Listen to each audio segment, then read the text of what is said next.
ಮೇಲುಕೋಟೆಯ ಯೋಗ ನರಸಿಂಹಸ್ವಾಮಿ ದೇವಸ್ಥಾನದಲ್ಲಿ ಅರ್ಚಕರು ಮತ್ತು ಸಿಬ್ಬಂದಿ ಸೇರಿಕೊಂಡು ದೇವಸ್ಥಾನದ ಚಿನ್ನ ಮತ್ತು ಬೆಳ್ಳಿಯನ್ನ ಕಳ್ಳತನ ಮಾಡಿದ್ದಾರೆ ಅನ್ನುವಂತ ಆರೋಪ ಕೇಳಿಬರ್ತಾ ಇದೆ.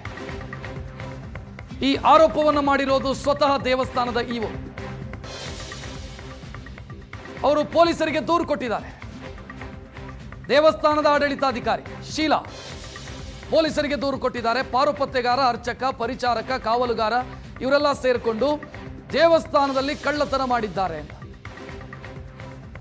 ಪಾರುಪತ್ಯಗಾರ ಶ್ರೀಧರ್, ಅರ್ಚಕ ನಾರಾಯಣ್ ಭಟ್, ಪರಿಚಾರಕ ತಿರುವೆಂಕಟಾಚಾರ್ ಇವರ ಮೇಲೆ ದೂರು ಕೊಟ್ಟಿರೋದು. ಕಾವಲುಗಾರ ಗಂಗಾಧರ್ ಮತ್ತು ಬಸವರಾಜ್ ಇವರ ಮೇಲೂ ಕೂಡ ದೂರಿನ ಒಟ್ಟು ಸಾರಾಂಶ ಇರೋದು ದೇವಸ್ಥಾನದಲ್ಲಿ ರಹಸ್ಯವಾಗಿ ಅಳವಡಿಸಲಾಗಿದ್ದಂಥ ಸಿಸಿಟಿವಿಗಳನ್ನು ಕೂಡ ಇವರು ಕೆಲಸಕ್ಕೆ ಬಾರದ ರೀತಿಯಲ್ಲಿ,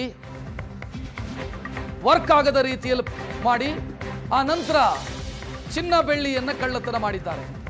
ಯಾರ್ಯಾರ ಮೇಲೆ ದೂರು ದಾಖಲಾಗಿದೆ ಅನ್ನೋದನ್ನು ನೋಡ್ತಾ ಇದ್ದೀರಿ. ದೂರು ಕೊಟ್ಟಿರೋದು ದೇವಸ್ಥಾನದ ಆಡಳಿತಾಧಿಕಾರಿ. ಕ್ರಮ ಕೈಗೊಳ್ಳಿ ಇವರ ಮೇಲೆ ಅಂತ ದೂರಿನಲ್ಲಿ ಉಲ್ಲೇಖಿಸಲಾಗಿದೆ. ಮೇಲುಕೋಟೆ ಪೊಲೀಸ್ ಠಾಣೆಯಲ್ಲಿ ಈಗ ಪ್ರಕರಣವೂ ಕೂಡ ದಾಖಲಾಗಿದೆ. ಪದೇ ಪದೇ ಸಿಸಿ ಕ್ಯಾಮೆರಾಗಳನ್ನು ಹಾಳು ಮಾಡ್ತಾ ಇದ್ದಾರೆ.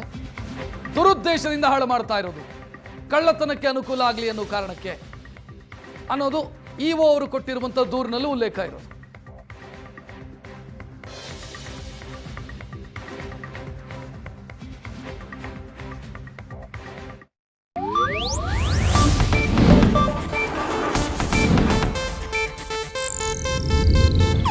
ಇದು ಏಷ್ಯಾನೆಟ್ ನ್ಯೂಸ್ ನೆಟ್ವರ್ಕ್ ಪ್ರಸ್ತುತಿ.